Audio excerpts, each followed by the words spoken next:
जी नमस्कार, प्रणाम। हम गोपाल कृष्ण मिश्रा आज आपके बीच उपस्थित हुए हैं एक रामचरितमानस की चौपाई को लेकर। उस रामचरितमानस की चौपाई क्या है उसे आप सुनेंगे और थोड़ा उसी के बारे में हम चर्चा करेंगे। भगवान राम के गुरु वशिष्ठ मुनि, जो राजा दशरथ के भी हुए, उनके कुल गुरु थे। वही जब भरत जी को यह पता चला कि राम वन में चले गए और मेरे पिता की मृत्यु हो गई, तो वो बहुत रो रहे थे और समझ में नहीं आ रहा था कि यह हमारे साथ क्या हो रहा है। तो उन्होंने अपने मुनि के पास गए, यानी वशिष्ठ मुनि के पास गए, और वहाँ जाकर जब सारी बातों को बताया तो मुनि ने इतना ही कहा कि सुनहु भरत भावी प्रबल, बिलखी कहीं मुनिनाथ, हानि लाभ जीवन मरण, जस अब जस विधि हाथ।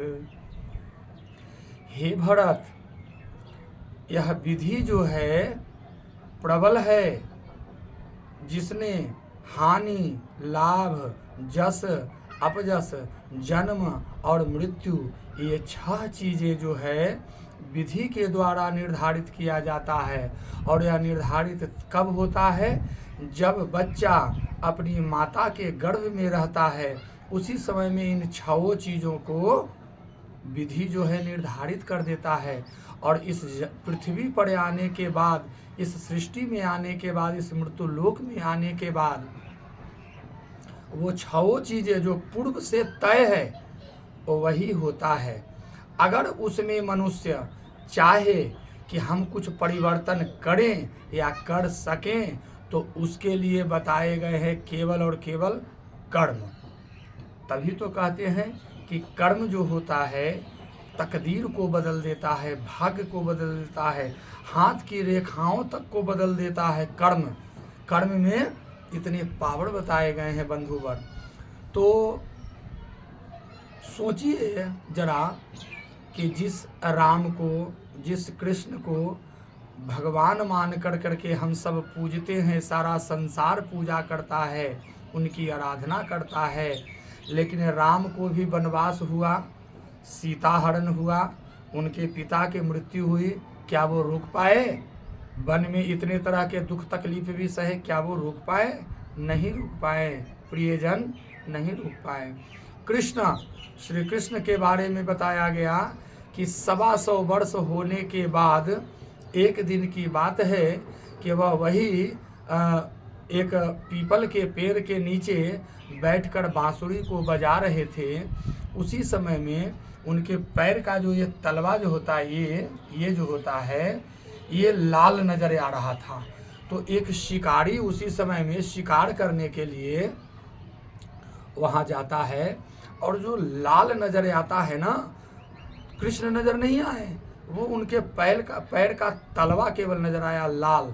तो वो बाण चला दिया, और वो बाण सीधे आकर करके श्री कृष्ण के पैर के तलवा में आकर लगा, और श्री कृष्ण भगवान उसी समय में अपने शरीर का त्याग कर दिए। अब सोचिए, ये तो भगवान थे ना, क्यों नहीं रोके अपने ऊपर आने वाले कष्ट को, संकट को, मुसीबत को? अच्छा, महादेव की बात चले थोड़ा। महादेव जिन्होंने महामृत्युंजय मंत्र को अपने ही मुखार बिंद से निकाला है। आज महामृत्युंजय मंत्र का इतना बड़ा प्रभाव, यहाँ तक के कि साइंस यानी विज्ञान भी कहता है, अब वैज्ञानिक लोग भी कहते हैं कि अगर मरणासन व्यक्ति, अर्थात जो मृत्यु के करीब वाला व्यक्ति है, अगर उसके सामने में भी महामृत्युंजय मंत्र का जप किया जाए शुद्ध और सात्विक विचार और मिजाज से, तो 100 में 90% चांस होता है कि वह व्यक्ति पुनर्जीवित हो सकता है, यानी ठीक हो सकता है। तो बताइए, जिनके मुंह से निकला हुआ मंत्र को पढ़ कर करके, मंत्र को सुन कर करके अन्य लोग जीवित हो उठते हैं, कंचन हो उठते हैं। लेकिन जब उन्हीं की पत्नी माता सती राजा दक्ष के यज्ञ कुंड में अपने शरीर का त्याग की, तो क्या वो बचा पाए? क्या वो मृत्युंजय मंत्र बचा पाया? नहीं बचा पाया।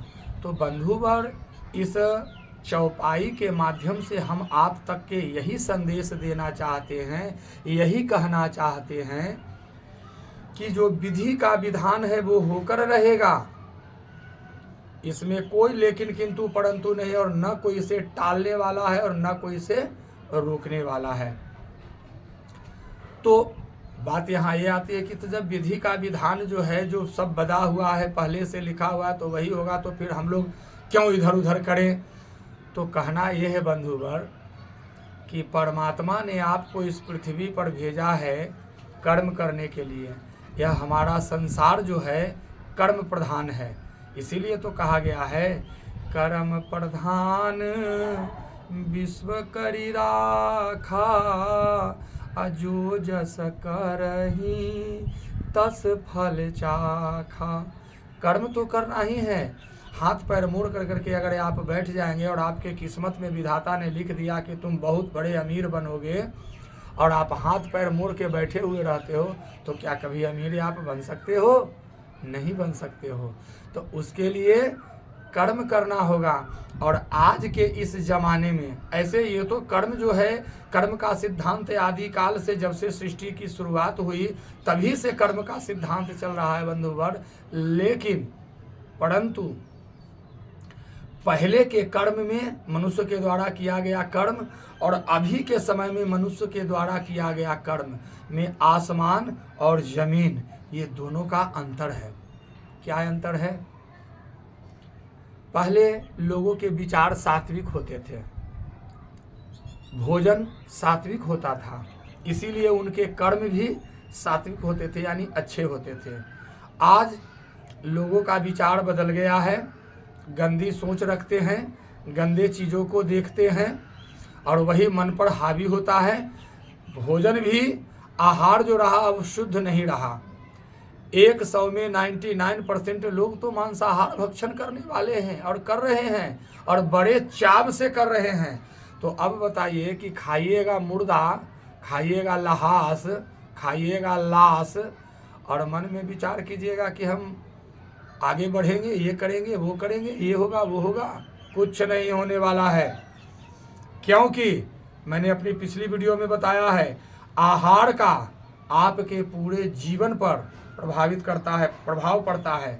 इसलिए सबसे पहले यदि किसी चीज़ को सुधारने की आवश्यकता है तो वो है केवल और केवल आपका आहार, अर्थात भोजन। भोजन शुद्ध करो, तन शुद्ध होगा, तन शुद्ध होगा तो मन शुद्ध होगा, और मन शुद्ध होगा तो विचार शुद्ध होंगे, और जब विचार शुद्ध होंगे तो आपका व्यवहार शुद्ध होगा, और जब व्यवहार शुद्ध होगा तो फिर चारों ओर जिधर देखिए उधर आपको केवल और केवल आनंद ही आनंद नजर आएंगे। तो बंधुवर, हमारा प्रयास यही होता है, यही रहता है कि मैं आप लोगों को अच्छी अच्छी बातों को जानकारी दूं। आज हमने यही बताया। अब इसमें जो 6 चीज़ें जो बताई गए, हानि, लाभ, जीवन, मरण, जस, अपजस, अब इन 6 चीज़ों को हम बारी बारी से एक एक दिन के हिसाब से इन सब का डिफाइन करेंगे, यानी उदाहरण के सहित प्रस्तुत करेंगे। कृपया आप लोग उसे सुनेंगे, समझेंगे और अपने जीवन में करने का, उतारने का प्रयास करेंगे, क्योंकि जब तक उतारेंगे नहीं अपने जीवन में सुनी हुई बातों को, तब तक के कुछ होने वाला नहीं है।